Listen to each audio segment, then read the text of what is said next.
Hello viewers. So as already been pointed out to you, in today's lecture we'll be again talking about theory of error, and so we've already covered a good ground with why theorization of error is desirable. We have also talked about, very broadly, we have talked about what are the epistemological issues involved, what are the ontological issues involved, and why it's, it should be considered as a very important sort of domain of philosophy, especially in Indian philosophy. It's a very important area of discussion. So, as we've already discussed several sort of issues, mainly to recapitulate, we would remember that one of the main issues is that in error, something which was initially some cognition which we initially had is proven to be wrong later on. So the word for that is sublation. So some cognition that some knowledge of an object, some cognition that we initially had with regard to a particular object is later on found to be wrong. Now the problem is, the philosophical issue here is what is it on the basis of which we call the later cognition wrong? What is it that invalidates, so to speak, the later sublating cognition? Also, sort of the other questions that could be involved are, if a cognition is once sublated, there's always a possibility of the subsequent cognition also to be sublated later on. So, could there be any reasons for us to believe that the cognition that we have at a given moment is the final is the final cognition, so to speak? Do we have any binding reason upon us? Anything completely binding upon us on the basis of which we could be sure that the thing as presented to us is actually is actually as it is being revealed to us. Because if it can happen once with us, if it can happen once that our cognition turns out to be true, turns out to be wrong. If it can happen once, then it can always happen again. And as a matter of fact, it's mainly because of possible errors. It's mainly because of such errors that all of us have in our daily lives.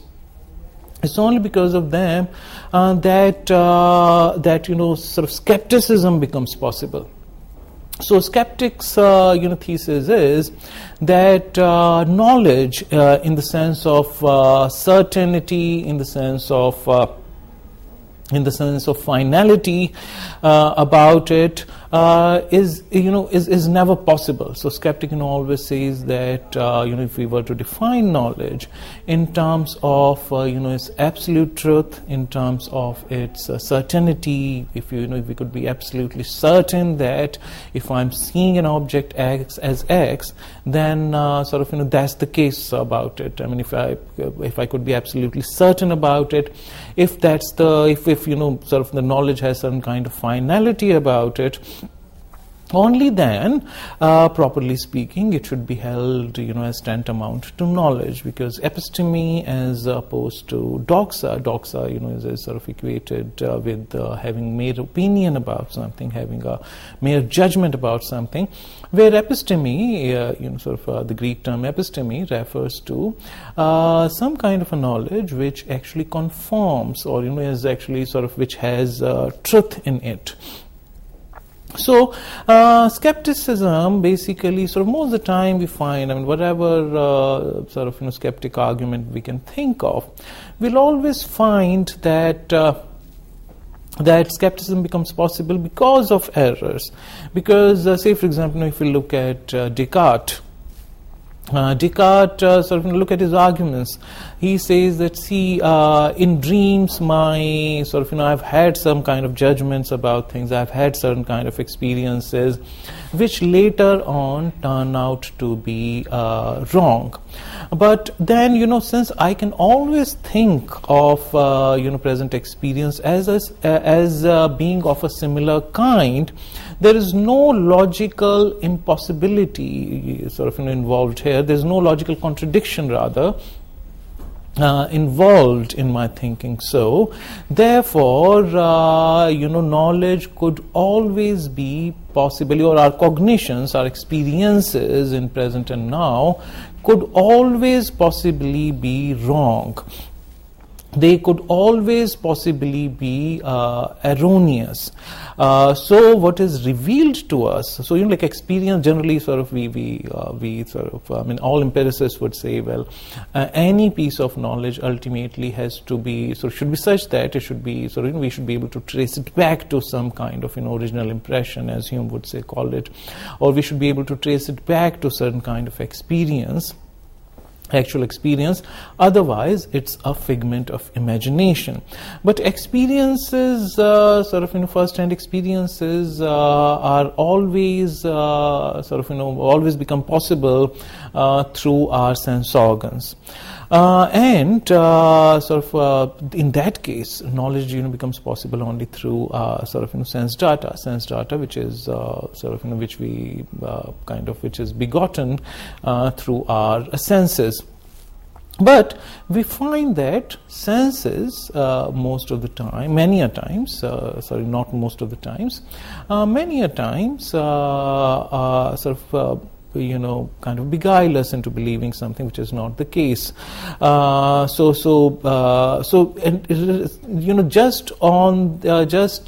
Because something to be the case is revealed to us because of our senses, we cannot think that this is what actually is the case. So senses could deceive us, and this is the point that Descartes makes. And then, but from there he capitalizes, he capitalizes upon it, and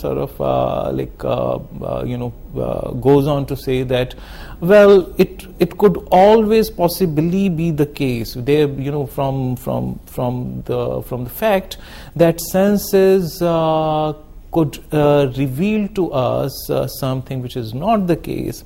Therefore, and since senses are generally considered to be the only way of having some kind of cognition which could be stated as a knowledge claim and proved to be true. So if our senses could reveal an object incorrectly, then it always remains a possibility that our judgments could be incorrect. Therefore, we could never be sure about our judgments.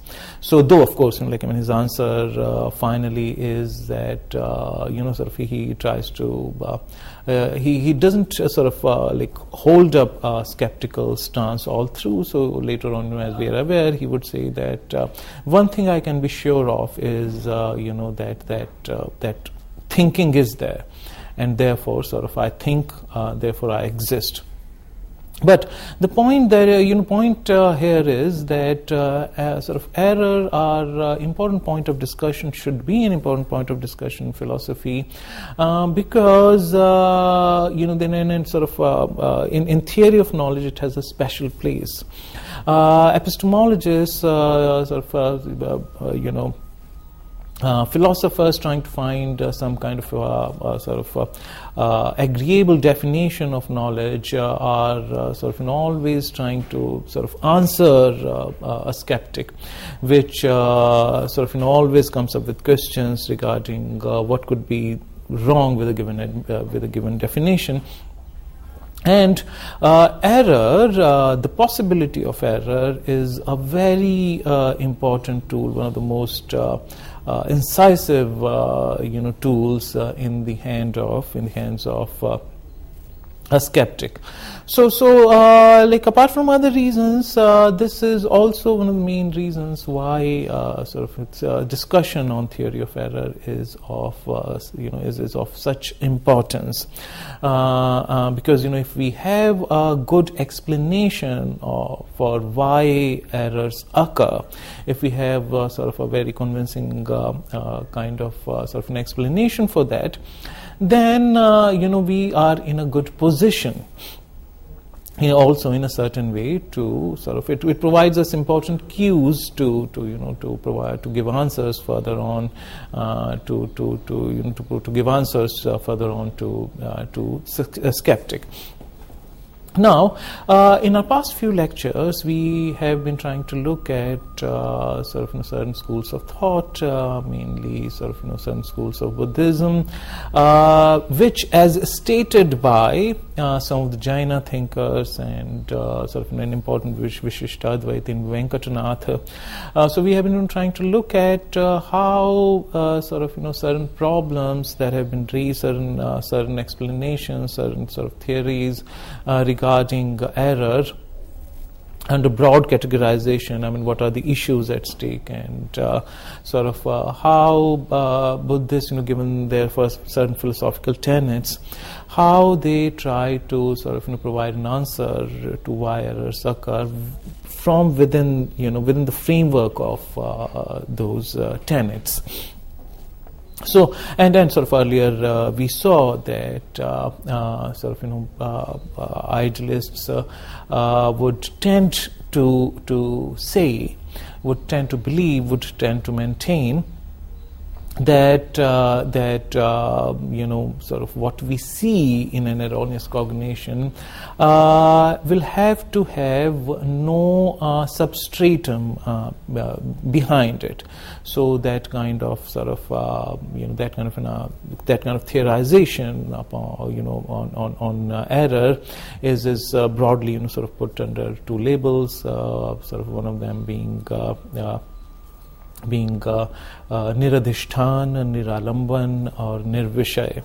So those all these three theories come very close to each other, but there are very subtle differences. We try to understand what do we mean when we say that an erroneous cognition is nirvishaya, is without any vishaya. So it's just like without any content.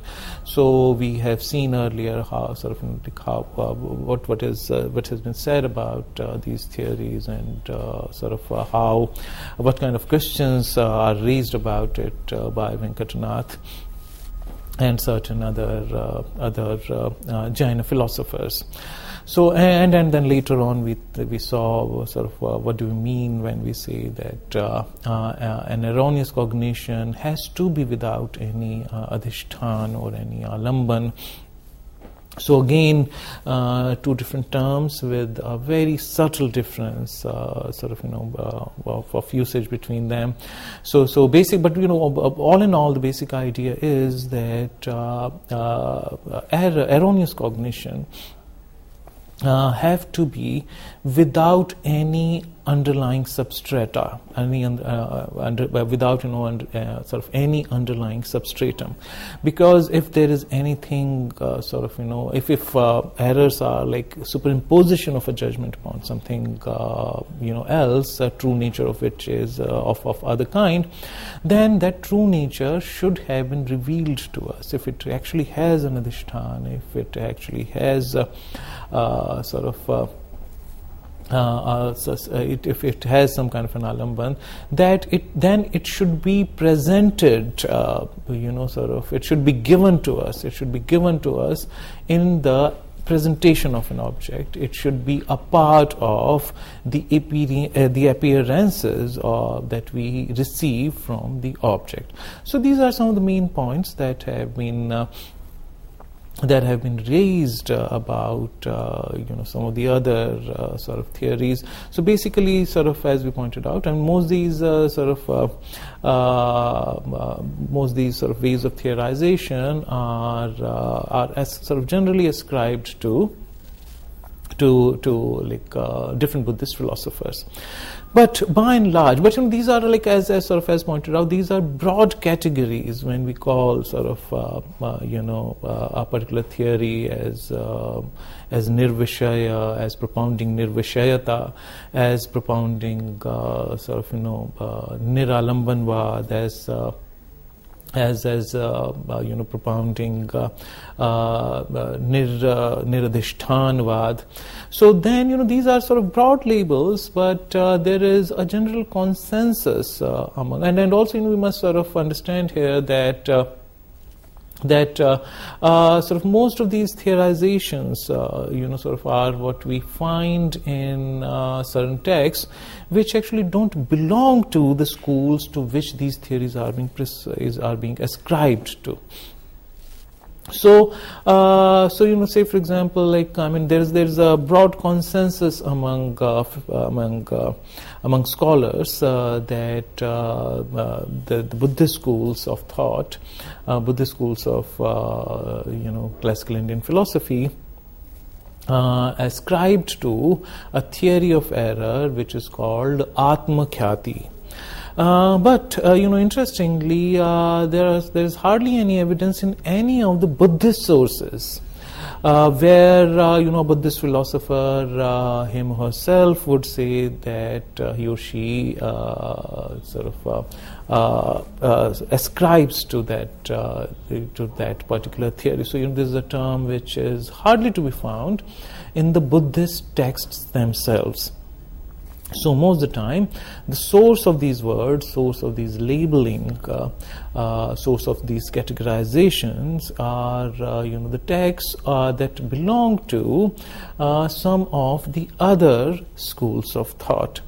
But nonetheless, notwithstanding, the main point here is that there is a broad consensus among scholars of Indian philosophy that the actual theory of error that is espoused by most of the Buddhists is something called Atma Khyati Vad. So in this lecture, we will look at Atma Khyati Vad of Buddhists. But before we start with that, we must understand that when we talk about Buddhism, then we are there are several schools of thinking within Buddhism itself. One of them is Vaibhashika, the other is Sautantrika, then there are Vijnanvadins, and then there are Shunyavadins. So as as most of us would already know, that Buddhism is very broadly divided into two schools, Hinayana and Mahayana. Again, these are two terms which have certain differences, but mostly these are certain labeling that has not necessarily come from within the Buddhist schools. So, but broadly speaking, Hinayana, or another term that's used for the school, is Theravada. So most of the texts of the school are mainly in Pali, and but not all of them. So mainly. And Vaibhashikas and Sautantrikas are broadly viewed as two such schools, whereas Vijnanvadins and Shunyavadins are belong to the other camp. And but nonetheless, all these schools agree, excepting Shunyavadins, who have a very different kind of an epistemological stand, in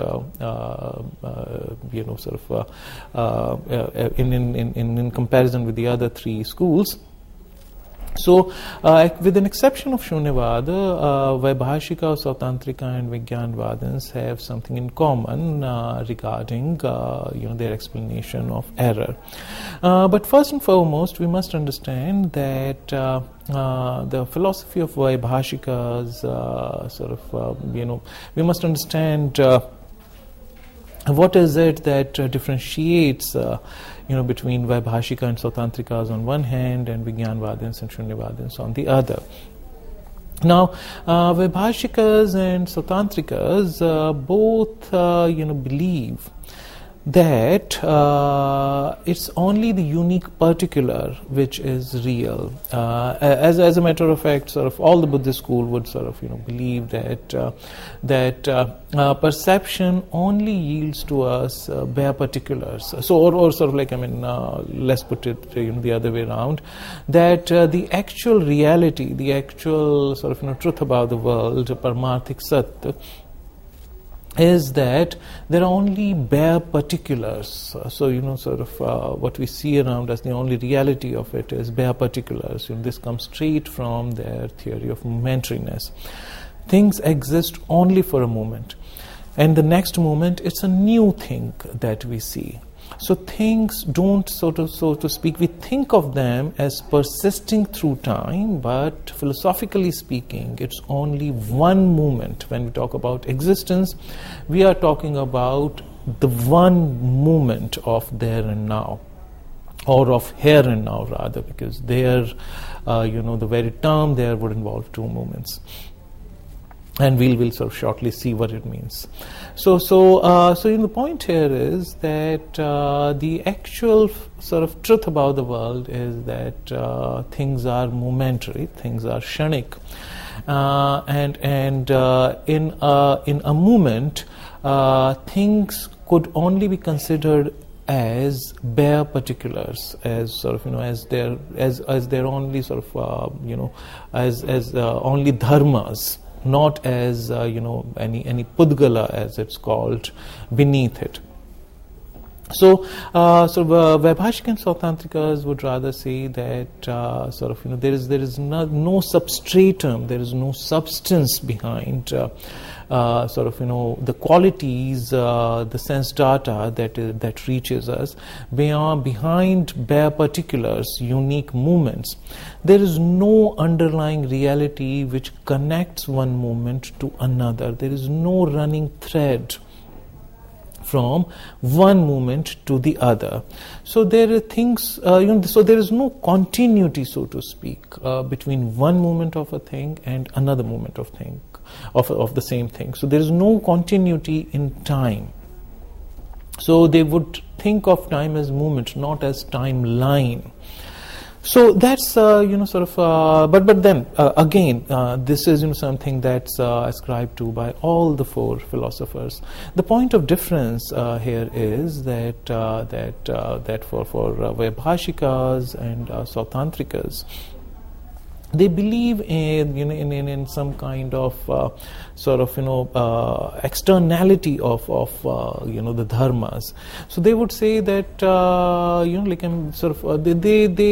they have some kind of a tendency, so to speak, towards realism. So they would say, well, at least atoms are real. Maybe parts are real. If the thing may be on the skandha or the group, the aggregate of atoms may be unreal, but atoms could be real. So Tantrikas the school also called Sarvastivad. The word Sarvastivad comes from the word Sarvam. So they would believe Sarvam Asti, where the word Sarvam refers to only the dharmas and not the pudgalas. So, and dharma for them are swalakshanas. As pointed out, the term dharma refers to bare particulars, which are called swalakshanas. So, what we see in a given moment. So something that doesn't connect to anything else, which is a kind of a self-confined movement. So this is why it's called a unique particular. So not only it's a particular, but there is nothing behind it to which it connects to. So it's unique particular. Pudgala, on the other hand, is something of a conceptualized object. So when we bring a certain appearance under some kind of a conceptual scheme, so initially we just say, for example, what happens is, say for example, if there's a student who comes rushing into the class. So for a moment, just after entering the class, suppose the person is coming running in, the person would just see patches of colors here and there, and it takes a moment of composing yourself before you start seeing the entire appearances before you in terms of parts, as parts of a particular scheme of things. So as parts of particular whole. So what we generally do is that what reaches us are purely patches of color here and there, and then when we put them into a conceptual scheme, we think of this pure sense data, we think of it, these pure sense data in terms of some given object. So, say for example, strictly speaking, at any given point of time, if we talk about visual appearances of things, what we see are just patches of colors here and there. But then, when we form a judgment, we bring all these patches into a conceptual scheme and form a judgment. Like I am in such and such room, and there are these such and such things lying in that room, and so on and so forth. So in this entire, then we think of these parts in terms of a higher scheme of things, and then we characterize it as object, and in that process, what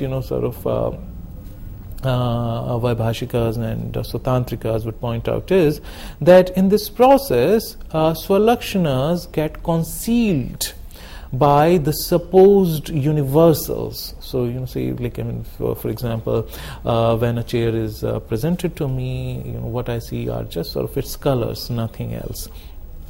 But then, when I think of it as chair, what happens is, I imagine a universal, namely chairness, that I project onto this object. And then, its unique particular aspect is concealed by the supposed universal that, is constructed by my mind and then projected onto the object. So this way, Pudgala is a mere conceptualized entity, whereas dharmas are swalakshanas. So dharmas, according to them, are paramarthik satya, whereas Pudgala are not. So dharma are so for them ultimate realities, and Pudgala are not. So say for example the idea of self. So I have certain vedanas, certain feelings, certain visual inputs, auditory inputs, and so on and so forth, and then I form a kind of aggregate out of them called skandha, and then so in the entire process, this aggregate is something that lends itself to conceptualization.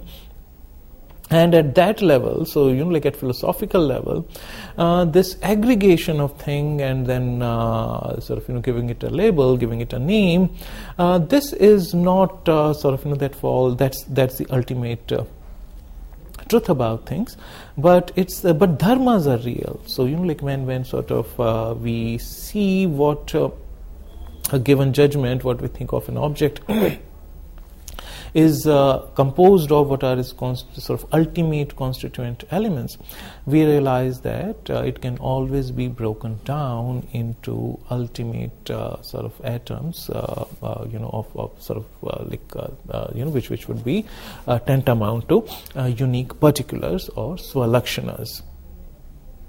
So now, according to them, this entire process involves some kind of an attribution, or the term for that is samaropa, of Pudgala upon dharma. And this happens, and this entire process is called satkaya drishti, seeing something as if some actual embodied thing is presented to us, whereas what is actually presented to us are only sort of atoms of qualities, atoms of experiences, and so on. So we attribute in Advaita philosophy the term would be superimposition, adhyarop.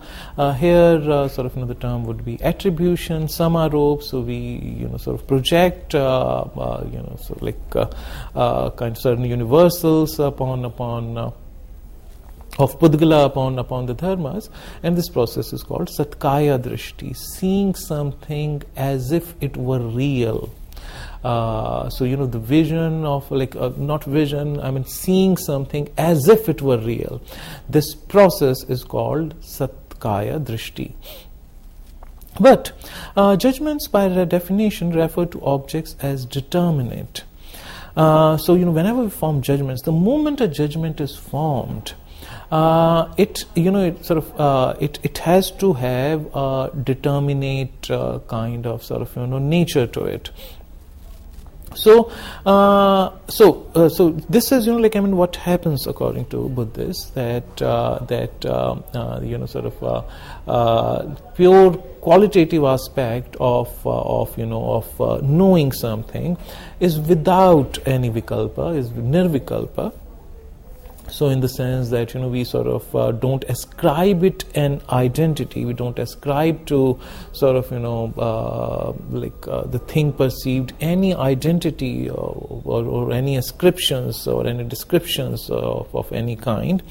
But the moment we form judgment, it becomes savikalpaka.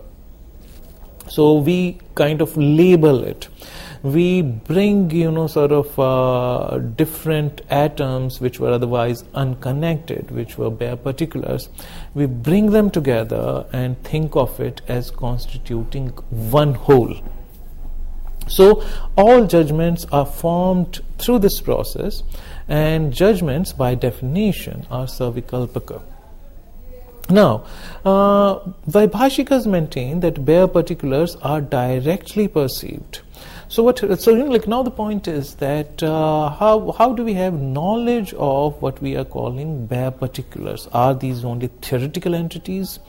Are these are these entities we arrive at only through logical analysis, which may not have any presentation in direct experience? So it is only with reference to this question that some subtle differences arise between Vaibhashikas and Sautantrikas.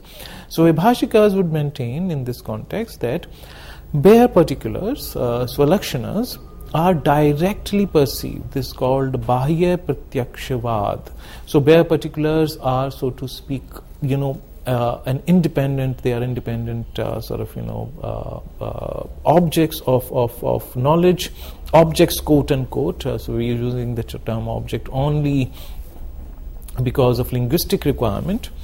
So they are, bare particulars are given to us. So essentially the question is the givenness. What is the mode of givenness of the bare particular or swalakshana? So regarding that, Vaibhashika would say that particulars are directly given to us in perception. So it's called bahya pratyakshavad. So they bare particulars are there, and we reach across to them, or they sort of some kind of a knowledge of them becomes possible through pratyakshavad. So externality of swalakshanas is kind of presumed by them. This is called, so bahyata is available to us in pratyaksha. Bare particulars are presented to us through pratyaksha. So Tantrikas, on the other hand, maintain what is called Bahya Anumeyavad. So they point out that for the perception of an object, at least two movements are required. So what are these two movements? One movement for the object causing the perception, and the next movement for the effect of perception. This violates the doctrine of momentariness. So Tantrikas would rather believe that Bahyata, externality, of dharmas, or sort of the very existence of them, is known through inference, and there cannot be any perception of them, because even the process of perception requires at least two movements. Because if you believe in externality, then there needs to be something of a cause of perception. So that cause would be one movement, and the perception of it, because if cause and effect are not separated by any movement, then they are not two but one. So the very idea of cause and effect is thrown out of the window. So to call something as cause, so first thing is, like, does perception have any cause? If it's uncaused, then you are like in some way you're ascribing to Vijnanavad. Also can't be the case that perception, you see anything anytime. So now nonetheless, Vaibhashikas would rather say that perception, means there is an object of perception, even at the level of bare particulars. But the moment you bring it under the sort of rubric of perception, then these logical problems arise. So because perception has to have some kind of a cause, it cannot be uncaused, and especially if you believe in externality. And then there has to be another actual moment of seeing or perception of that cause. So therefore it would require at least two movements. So if it is the same object that is it's the same thing which is ultimately becomes the part of our knowledge, then you have to allow at least two movements to the same thing. And bare particulars are momentary. They are by definition momentary. So bare particulars meaning something that exists for a moment. The very idea of Swalakshana is a direct consequence of the idea of momentariness of Buddha, is called Kshanikavad. So therefore, if we believe that bare particulars are given to us directly in perception, then it violates, according to Sautrantikas, it violates the very principle of momentariness of Buddhists, and therefore this is not a tenable position, tenable Buddhist position at least. So Sautrantikas maintain that Swalakshanas are not directly perceived but only inferred from the past impressions or sanskaras. So we have we find that we have certain sanskaras whenever we reflect onto our experience, whenever we reflect inside us, we find certain impressions, we find certain sanskaras. And from these impressions, we infer that these are the impressions caused by certain bare particulars, certain dharmas, certain qualities, so to speak. So this is how Swalakshanas are a matter of inference. So we cannot believe, according to Sautrantikas, in conformity with other Buddhist tenets. We cannot believe that bare particulars could be subject of perception, because perception for them is a causal process. So, and now this becomes brings to us to another issue. Now we know that as opposed to this, Vijnanvadins and Shunyavadins hold that, Vijnanvadins especially hold that there is nothing, they don't believe in externality of things at all. So they reject realism altogether, unlike Vaibhashikas and Sautrantikas. Vijnanvadins believe that things not only have a Pudgal Shunyata, there is no substance beneath the things, they also believe in Dharma Shunyata. They don't believe that there are sort of certain qualitative bare particulars that sort of that are presented to us in our appearances. So they believe that they also believe in this results in what they call Bahya Artha Shunyata. There is no artha or object external to us. So they give up the idea of externality altogether. So this externality, this idea of externality, is not given up by Sautantrikas and Vaibhashikas, whereas Vijnanvadins adhere to a pure idealist position and say that even dharmas, so to speak, qualities that we think of, so to speak, atoms of qualities, they are also nothing. So dharma shunyata, thing that those qualities are ascribed to Pudgala shunyata, and therefore Bahya Artha Shunyata, therefore there is nothing external to us at all. For them, for Vijnanvadins, Vikyapti Matrata is the only reality. A bare idea is the only reality. So this is what Vijnanvadins, this is how this is the position ascribed to by Vijnanvadins. Now the problem that would arise here is that in that sense, according to Vijnanvadins, any judgment would be as erroneous as any other, because what is the point of reference when we call a given judgment erroneous as opposed to non-erroneous judgment? So there has to be a point of reference vis-a-vis which we decide about the validity or invalidity of a cognition. Most of the time, the decision regarding validity are taken, are considered vis-a-vis the object that is revealed in a judgment. So, in a judgment, if what we see is water, then if we tally it with the actual object by going closer, then we must find that the object revealed is actually water.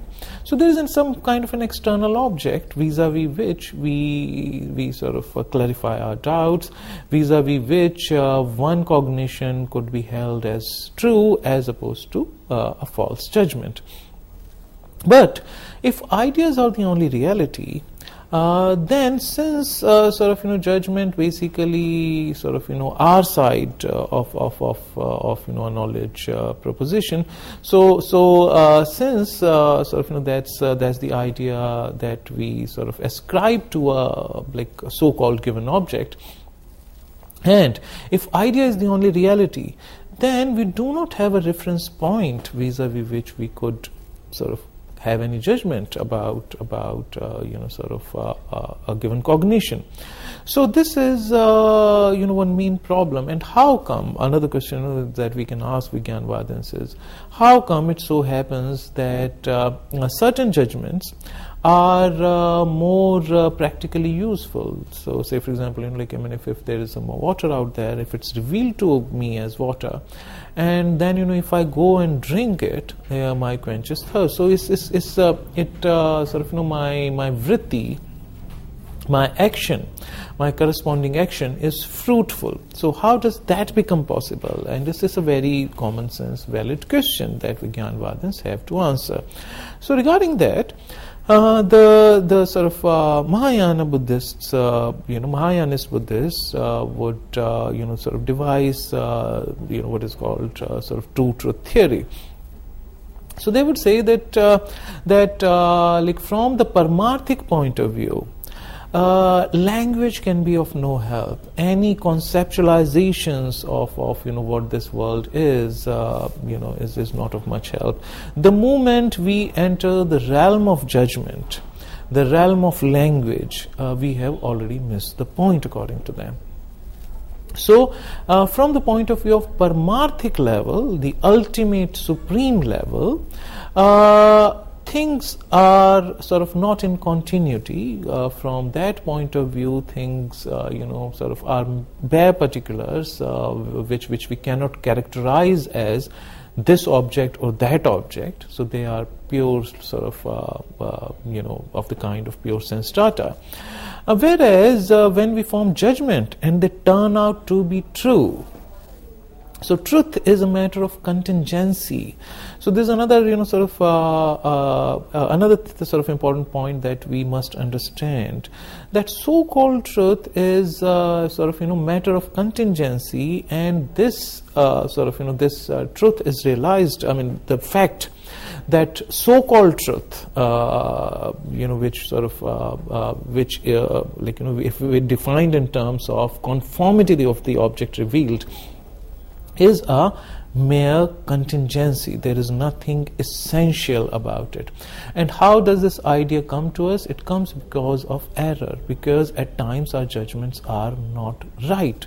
So our propositions are contingently could be contingently true or false. It's not, truth and falsity is not therefore generally considered to be a property of proposition itself. So, since a judgment which we find to be contingently true, depending upon the activity that it inspires in us, and if it turns out to be a fruitful activity. But this is only the samvritti satya. It is only a truth about the activity performed. It's not about the actual nature of the object. So they would say that from ultimate point of view, things are bare, are of the kind of bare particulars, but nevertheless, because of tendency of mind, we form judgments nevertheless about them, and contingently, if those judgments result in fruitful activity, then we call them samvritti satya. They are practically, from the point of view of practice, they are true. And errors are a third category of judgment, if we were to bring them under this hierarchy, because they do not have satya or truth of any kind, so therefore they are mithya. So, if errors are including, this division becomes threefold: Paramarthic satya, samvritti satya, because even at the level of judgments, if those judgments conform or result in rather fruitful activity, then is the truth about the activity performed, and therefore at least there is some level of truth in it. But then those judgments which do not even result in practical usefulness, they are altogether mithya. So this is how Vijnanvadins would look at it. But the point here is that how do they explain error? According to Vijnanvadins, since the only reality is the Vijnana or the Vigyapti Matra or Vigyapti Matrata is the only reality. Therefore, consciousness, which is tantamount to with Vigyapti Matrata, since consciousness or Ale Vigyan or Vijnana is the only reality, therefore, what happens is, like all judgments are tantamount to some kind of bubbles arising from the from within the same pool. So these are kind of waves arising from the same ocean. So these sort of waves only have a momentary appearance and they come and go. But the ultimate underlying reality is one self not in the sense of soul, but the only underlying reality is the same consciousness. So the reason why it's called Atmakhyati is because any judgment that we may form, whatever kind, whether it's some vritti satya or mithya or of the mithya kind, is some kind of an offshoot from our vijnanas. So what happens is that the sort of it's like the difference between the pure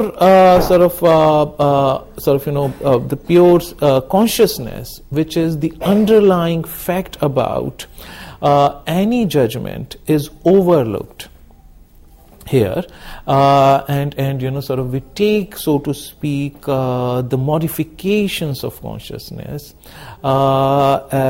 as sort of reality. So all judgments, since they arise only out of myself, since at the back of them, at the underlying principle behind any appearances, is the same consciousness, therefore, which we call sort of the minus or the I-ness of things. So therefore, this theory is rather called as Atmakhyati Vad. So this is the overall kind of an idea about Atmakhyati Vad. So these are like projections of myself. These are all projections of my own consciousness. But as opposed to this, Shunyavadin would rather say that they also sort of like Vijnanvadins maintain Artha Shunyata, Dharma Shunyata, Pudgal Shunyata, and they ultimately believe that there is no object at all. So an object on closer analysis disappears, so to speak, into thin air. So all sort of objects or the appearances ultimately have nothing underlying them. Therefore, there is nothing that sustains them.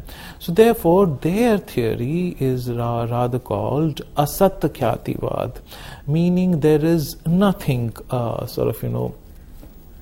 behind the appearances at all. So, but again, just like Vaibhashikas and Sautantrikas, there is a lot of similarity between these two schools. Similarly, Vijnanvadins and Shunyata and Shunyavadins, there are sort of lot of similarities between the two, but Shunyavadin is not ready to hold up any philosophical position. So the idea of reality, they don't ascribe to any idea of reality at all. So Vijnanvadins would at least say that, see, there is only one thing which is absolutely sort of undisputable, which is Vijnana, which is Vigyapti Matrata. So there is at least one thing that we could absolutely be sure of. So they have a particular kind of a philosophical position, so to speak. Whereas if we look at Shunyavadins, on the other hand, they refuse to hold any philosophical positions for that matter. They say there is no reality at all. So there is only sort of so to speak shunyata, voidness. In sort of ultimately there is voidness underlying any appearances, there is voidness underlying any sort of concepts regarding anything that we may have. Therefore, they go to the extent of denying having any philosophical position at all. So So this is the main difference between Vigyanvadins and Shunyavadins, and therefore Atmakhyativad is a position that's generally sort of ascribed to all these sort of out of the four schools of Buddhism that we have very briefly talked about. So out of these four schools, it's generally believed that Vaibhashik, Sautrantikas and Vigyanvadins, it's believed, adhere to the theory of Atmakhyativad, and of course we have seen that their explanations are different because for Vaibhashiks and Sautrantikas, it's basically the bare particulars when seen under a conceptual scheme, appear as samanya lakshanas, as start appearing as generic characters. So they would say errors occur because when we overlook the actual character of the object, which is of the dharmas, which are unique, independent dharmas. If we fail to see an object like this, and rather we think of the object, as a part of a conceptual scheme, as having some kind of a sort of name, as having some kind of sort of qualities, as having some kind of sort of gati movement, some kind of gati to it, some kind of movement to it. Then we are seeing it as a samanya lakshana. Then we are, so to speak, projecting a samanya lakshana onto the reality of the object, which is swalakshana. And for them, this is where the error lies. This is what causes the error. Nevertheless, is the same name applied to their theory as well, namely Atmakhyativad. This is because, this is an error which happens because of my tendency of mind. Whereas for Vigyanvadins, this is explained in another way. For them, Vigyanas, since Vigyanas or the ideas are the only reality, and from that point of view, any sort of judgment is as erroneous. So they would say that what we this hierarchy of epistemic kind of worth of different kind of judgments is only provisionally true. It's a kind of a provisional distinction we make, but from the point of view of paramartha, from the point of view of ultimate reality, all the moment we think of the moment we form a judgment, we have already entered into an error. So we will continue. We'll continue our discussion on Buddhist theory of error in our next lecture. This is it for now. Thank you.